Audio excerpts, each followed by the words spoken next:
when it's anything that I want to learn, I always first go to a book. Even a lot of times before I ask somebody that might be in the space or somebody that's doing it, I go to a book first, get the knowledge, and then I, go out and ask that person for some help. Because I always try to seek knowledge myself, whether that's good or bad, whether that saves me time or adds time. I'm just a book nerd, so that's just me. One book that I recently found that really helped me out in the garden that I wanted to share with other gardeners and people who have food forests such as myself is this book, Grow a Little Fruit Tree by Ann Ralph. This book right here, I think I paid $7, $8 for it, and it is worth it's worth, triple that, way more than that.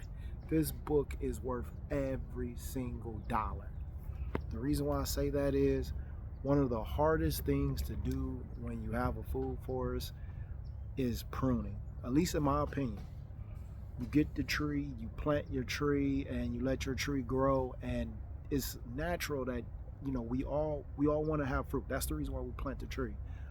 But it's hard making those difficult decisions when that tree is young, when that tree is starting off growing, to cut that limb or to just chop half of it off, in the winter time and things like that. Because we think when you don't do it when it's your first time, you think that you're going to hurt the tree or you're not going to get fruit or you're doing something wrong.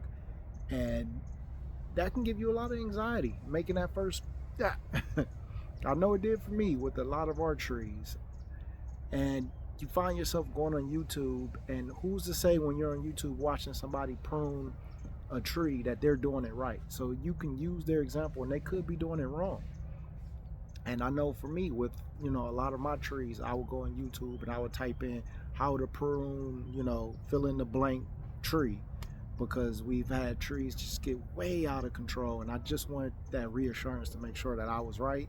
And there's so many good YouTubers that, yes, they're doing it right, and they probably read this book as well too. I'm just getting hip to it, and that's why I'm putting you on to it, so you could be hip to it as well. But you just never know if someone's doing it right or wrong. So why not just get a book, learn the information for yourself, and if you're doing it right or wrong, you can live with that. At least I can. That's how I look at it. But in this book, gold. She drops gold on pruning trees. When to prune trees, different cuts on your trees, different methods, and just giving you confidence on how to prune a tree. And I just want to tell anybody who has a food forest, this is a very quick video, but if you're growing fruit trees, even if you just picked up your first fruit tree, buying fruit trees are like tattoos. When you get one tattoo, you're bound to keep coming back to get more and more and more. Fruit trees the same way. You say, I'm just going to get one fruit tree, and you look up your yard, you got 40, 50 fruit trees. You got whatever space you can fit in fruit trees you're going to have. So I suggest, if you have one fruit tree, to go out. Again, here's the book. Go out and get this book.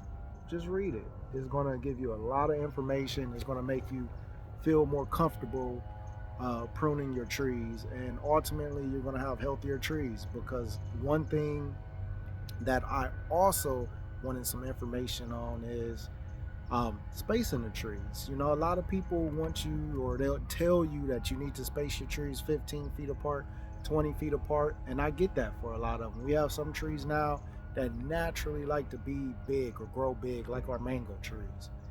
But I want as many different varieties of fruit as possible in our backyard. So I don't want to have fruit trees like, on a farm where I'm selling fruit. This is just for me and my family, my neighbors, and a few people, here and there. So I don't need my tree to be big. And this book right here has taught me that, just like the title, grow a little fruit tree. I feel confident I'm able to keep my trees under control, even my mango trees. And I'm still going to yield enough fruit for my purposes in my backyard, for my family, for my friends, and I'm going to be fine. So I can plant multiple fruit trees next to each other, and that's okay. Like, everybody's yard is different, everybody's situation for growing fruit trees is different. And if you want to plant fruit trees close to each other that's not 15 feet apart, that's okay. I'm doing it now myself, but now just getting this knowledge, getting this information, I feel a little bit more confident doing it. So yeah, pick up this book. Just give it a read. It's a very quick read, very easy read. You'll enjoy it. If you have one tree or you have 100 trees, why not? We can always learn more. I'm always learning. This gardening community is so great. I appreciate everybody from all the comments and all the messages, and even the gardeners that's found me on X and reaching out to me, and we're chatting on X about different things. I'm learning from all you guys. I'm still new in this, and so I'm learning, and because I want to grow as much food as possible, because I know that times, they're already hard, but I know that you know taking control of my garden, of what I'm able to grow and what I'm able to feed myself, my family, and my neighbors and friends is important.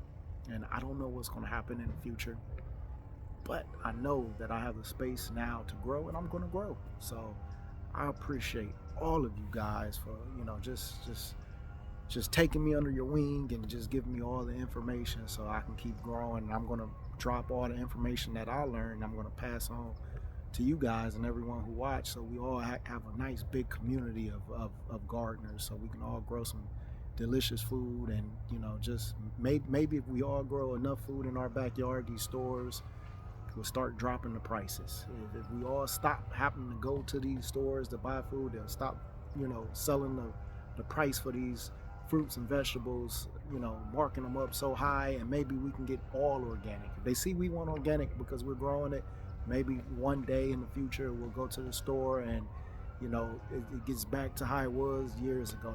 Organic, what's that? You don't even have to put organic. It's just organic. That's how they're growing it, because that's what the consumers, us, what we want. So maybe, I don't know. But if not, let's keep growing, y'all.